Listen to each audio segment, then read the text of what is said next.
Welcome to CEFs Podcast. I'm Michael Hedstrom, and today we will give you some practical ideas and insight on why and how to incorporate closed-end funds in your portfolio. While it's true that closed-end funds are structurally more complex than ETFs and open-end mutual funds, closed-end funds offer a number of benefits, including discounts and offer higher yields and are potentially more rewarding. It's my pleasure to have with me Frank Abella, President and CEO of Investment Partners Group, and Greg Abella, Co-Principal and Portfolio Manager.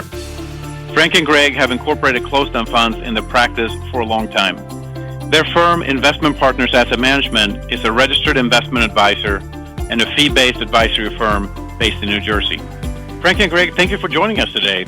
Well, I want to thank you for having us have the opportunity to address the Closed-End Fund Association universe. Absolutely. Thank you. We love the opportunity to talk about closed ends. Let's start with the closed-end fund universe. What areas of the financial markets do you consider for closed-end funds, and how have the choices perhaps changed in recent years? Well, we actually focus on equity funds, although we use all the funds, including some muni funds, which basically are ones that are directed at the cities and the states that are within various parts of the country. Over the years, historically, funds were few and far between. They were mainly equity funds. They were internally managed. And that's changed over the 40 years that I've been doing this as a practitioner, from a wide array of investment choices today with significant focus on the part of some of the fund sponsors on debt offerings. So there has been an evolution. I think the evolution has come because demands of investors who along the way wanted to have some diversity, and they also wanted to have choice. And the sponsors reacted to that. And as a result, the industry has grown significantly from under 100 funds 40 years ago, well under 100 funds, to now well in excess of 600. There are also a lot of different asset classes that really weren't in vogue or in focus when I started in the business about 18 years ago. I came on board here. There weren't really publicly traded business development companies, for example, or closed ends that focused on a very specific area of the market like master limited partnerships. As you're trying to build out a diversified portfolio for a client, and you're using maybe some financial planning software, you've got to hit a lot of different buckets. And the closed-end fund space, I find, is really helpful in that regard. You mentioned demand by investors. Investors often seek high regular income when investing in closed-end funds. What should they keep in mind when evaluating closed-end funds and analyzing a fund's distribution, premium and discounts, and so forth?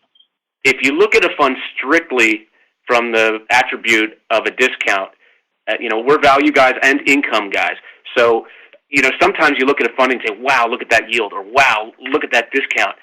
And chasing a discount and chasing a yield sort of result in the same end result. And we've all probably been burned at one point in our lives or another, chasing what we think something is cheap and it gets cheaper, or something that has a certain yield and it turns out that yield isn't secure. So you have to be very diligent in your research to see if either the discount is a result of something that's a historic attribute of the fund that has been there for a long time and there's no incentive to change it, or if the yield is not really a yield, it's more of a return of capital, and that's something that you have to be careful of as well. But sometimes look at discount or a high yield can just strictly be from an exogenous matter, like a geopolitical event causes the market generally to drop and the bids kind of disappear in the closed-end space, and that creates a lot of opportunity. Or, since many of them are income-oriented, when yield spreads blow out, some of the closed-end funds that invest in fixed income securities suddenly will drop in price, and you can get, if the discounts really widen, you can get an extra year's worth of income just because you're buying at the right price. One of the things I think that we're pointing to here is that there's a sea change coming. It's as obvious as the Federal Reserve's posture, which has benefited income-oriented type investors because of low yields, and the fact that the drop in yields over a period of time has made these funds as standouts for inclusion in client portfolios, if in fact the distributions that were being paid were actually earned. And what we have found along the way is that you have to pay very close attention to what is actually being distributed.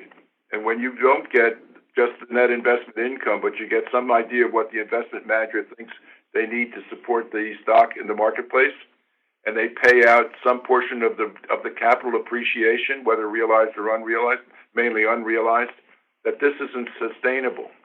And so right now, I think we have a problem that the Closed-End Fund Association may be focusing on, and that is that where we've emphasized yield on the part of the sponsors, that yield may not be sustainable. So like you said, there's a lot that you need to pay attention to. Can you talk a little bit about your selection process and how you compare closed-end funds with, say, ETFs and open-end mutual funds? Sure. For the purposes of the process, in our case, it hasn't changed all that much because what we do is first and foremost, we look at the portfolio.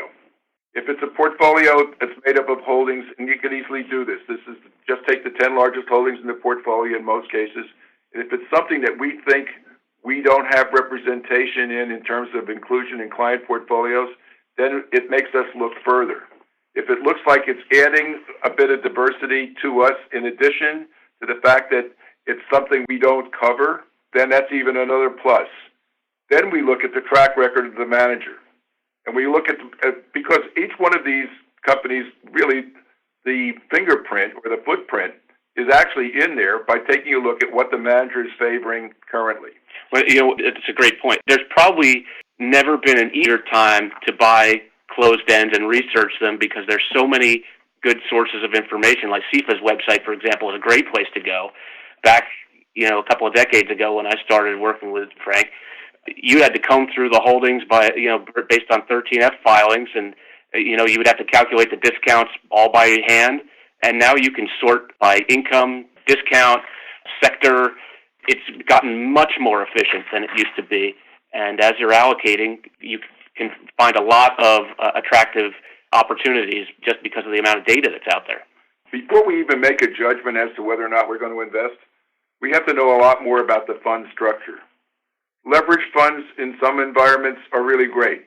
Maybe not so much now. We're going to see whether or not that plays out. But it's a judgment about structure. We look at the sponsor and the sponsor's commitment to the space. Now, the ones I mentioned, the BlackRocks and the Aberdeens, the Nuveen, those people are in this game to play. So we understand them. We also understand that they are committed to the space, and therefore they do things which are basically right by us as investors. So there's an alignment of interest. That's key and important to us. The level of return that we're seeking is an absolute return as opposed to a relative return. So in many cases, what we're looking at is whether or not we can forecast what that portfolio might do under a number of circumstances. And so we try to risk test the portfolio that is currently in place. And then, unlike a lot of others, we try to have dialogue with the actual portfolio managers themselves. If possible, these boards tend to be very accessible if you simply go to the annual meeting. And since we're proximate to New York and many of the annual meetings are held in the New York metropolitan area, you can go and dialogue as to your heart's content with a lot of the really good quality managers out there are open books. They're more than happy in some instances, as long as you stay on a professional plane with them. They're quite confident in what they know they can impart to us. Not saying what particular securities they're going to buy, but the areas that they find interesting in investing. For us, that's a guidepost. It also suggests a lot more of the transparency that I think you can do in this space, which you can't do in necessarily, and certainly can't do in ETFs. And in the open-end space, I wouldn't say that there are too many open doors in the open-end space. There is in the closed-end. We buy closed-end funds. Normally, in a inclusion in a portfolio is built around a core belief that we have. And so we could easily put closed-end funds in after we've done a lot of research to determine whether or not our belief system is being validated by the actual managers. In an ETF sense, you can plug these in, but the view is that most of them are passively managed, although there's some actively managed ones. But we're not getting the same type of inclusion opportunity that we feel we have with the closed-end funds. Another important aspect is that in open ends and ETFs, if there are heavy redemptions, those securities that are underlying in the portfolio have to be sold. In a closed-end, that's not the case. If they can be tactical and maintain long-term holdings without having to hit the bid just because investment fervor or there's a large redemption or the investment fervor temporarily abates. So I like that attribute of them as well. When ETFs are compared to closed-end funds and even open-end funds, the attraction sometimes is the lower expense ratio. That to us is not as much important. I think that there are some of the differences that actually we welcome, which basically are that we can get a yield component that is made up of other than just the income that's derived from dividends and interest that are paid by the fund, not as they're incurred. That is in the ETF space, where the closed-end funds can actually manage distributions a lot better. So in that sense, they are different. In many cases, then, therefore, there really are no direct comparisons with an ETF. And I would also add that many of the closed-end funds are taking a page out of the ETF's book and coming up with some pretty creative strategies that are really, I think, great fits in our client portfolios, and they're strategies we employ, such as covered call writing. If you think that the market going forward for the next 5 years is not going to give you quite the same upside as it has for the past 5 years, covered call writing is going to be a very worthwhile strategy that can produce nice results even if the market trades sideways. So that's just one example of a strategy that even just a few years ago wasn't replicated in the closed-end fund space, and now there are many funds that use that strategy. Maybe we should also emphasize the fact that the distributions, when the net asset value is growing, gives us a chance to have an ever-increasing amount of retention of the unrealized capital gain inside the portfolio.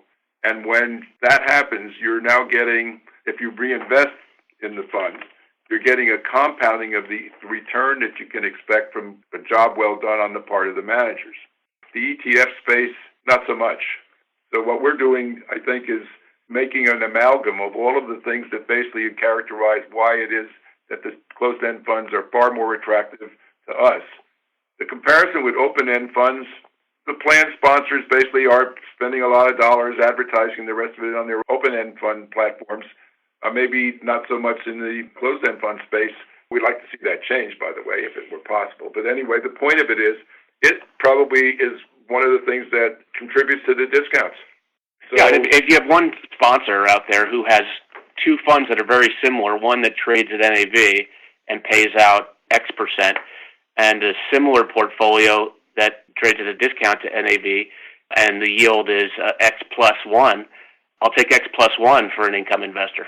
You add attractively priced leverage to the equation, you get a further compounding.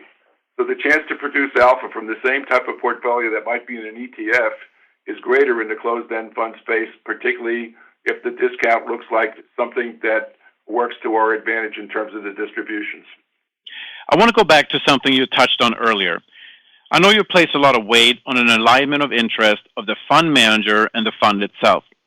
Why are the management's motives an important part of your evaluation process? Well, I'm going to start with this one, and then Frank can jump in. But we have a lot to say about this. As with any industry, you have some very well-respected players, and then you have outliers. And that outliers is putting it mildly. When I was mentioning that there are discounts, and sometimes the discount isn't enough of a reason to buy a closed-end fund, some of those discounts are warning signs for possibly funds where the interests are not necessarily wholly aligned with the shareholders, and its conflicts of interest are rife. In the BDC space, this is particularly prevalent. Yeah, there are a couple reasons why I mentioned that. If you're in a fund that is a serial capital raiser and they'll raise capital to increase the size of the fund and increase management fees, regardless of what sort of discount the fund might have, that's obviously not in anyone's interest as a shareholder. When there's really high insider ownership, you would think that bespeaks an attribute of the fund that you would want to have, but ironically, that tends to be the result of either a management team that's had to buy the stock from an activist because they went after the fund or went after the management, or the insiders buy a lot of the fund because it's an anti-takeover mechanism. We have observed that there are announcements in policy on the part of the fund that suggest from time to time where the asset value is significantly greater than the stock price, that there will be share buybacks. We have not seen actually share buybacks, even though there's been an announced policy on the part of the fund, often enough. And that kind of suggests that the fund management loses some of the income that they derive by, in a sense, buying back the stock for the fund. But then on the other hand, we see that fund management, with the same discounts, is now buying the shares, even though their fund basically should be the purchaser. So when that happens, we consider that somewhat of a misalignment of interest with us as shareholders. It also adds to a protectionism on the part of the manager, and the steeper the discount, the greater the attraction there would be to an activist investor who would come in and give some attention to the fact that they could, in a sense, make an announced offer for the fund. We're not in this for tender offers on the part of others. We buy these investments as investments. We expect to be treated fairly by an alignment of interest with us. And in many cases, and I'd say the vast majority, that is the case. I think that activism, though, the fact that those guys are out there, say what you will about them, but I think it's really a great feature that there are sharks swimming, because it culls the herd. And if there are funds out there that are not operating efficiently, then the fact that activists are there kind of keeps the other funds out there lean and mean and paying attention to governance. So some of the things that we've actually seen in the past that bothers us is when there's an announcement of an annual meeting, and where they can't muster enough of the vote, they, in a sense, announce that we're going to adjourn the meeting until we can actually get the vote. They don't come out and say it quite that way. And then they never tell you when the new meeting is actually going to take place or where it's going to take place. We've seen that on a couple of occasions, and of course it speaks volumes about whether or not management is interested enough to have its shareholders actually participate in the future governance of the fund. The pity is that the fact that there are not that many outliers out there, but they're there. And I think that they impact the rest of the industry, and it reflects poorly sometimes on the industry itself when you really not most, governance is obviously, it's a very important issue. It's something we pay attention to. It isn't the only thing you should evaluate when evaluating a fund, but knowing that you're investing in one of the funds managed by a very reputable firm, it's a good thing to have as when you're evaluating a fund. But I want to make sure that it's conveyed that they're mostly in the closed-end fund business, very, very good managers out there. And there are many great funds to choose from. So just as there are outliers isn't enough of a reason to avoid the space entirely. It's just one more thing as part of your due diligence to consider. Greg and Frank, you've given us a lot of food for thought today. Any final thoughts? Well, for one, investing is both an art and a science. We believe that if we are doing this as researchers, he who seeks often will find. And to do this and invest in this space intelligently, you really need to do the work. Or in the alternative, you need to find someone you can trust who's done the work and can advise you. The complexities can be overcome. All you need to be able to do, however, is to make the determination in your own mind as to what weight you want to put on most of the things that we basically have discussed. And management to us is important. Sponsorship is important. The fund's attitude towards its stockholders is very, very important. And with that, there's plenty of opportunity in the closed-end fund space for any investor to take advantage of. I would say that whether you're an individual investor, an advisor such as ourselves, the closed-end fund space just provides a very diverse hunting ground to allocate a diverse portfolio over many asset classes and accomplish a lot of objectives, particularly for an investor that's looking for income. So, this is an area we've been investing in for decades, and I imagine as long as there is a closed-end fund space, we'll be in it. Greg and Frank, I want to thank you for taking the time to be with us today. We appreciate hearing your perspective from the field and ideas on how advisors and investors may tap into the opportunity in closed-end funds. Thank you so much. Thank you. For more information and insight about closed-end funds, please visit us at CEFA.com. Thank you all for listening. This concludes our podcast. Have a great rest of the day.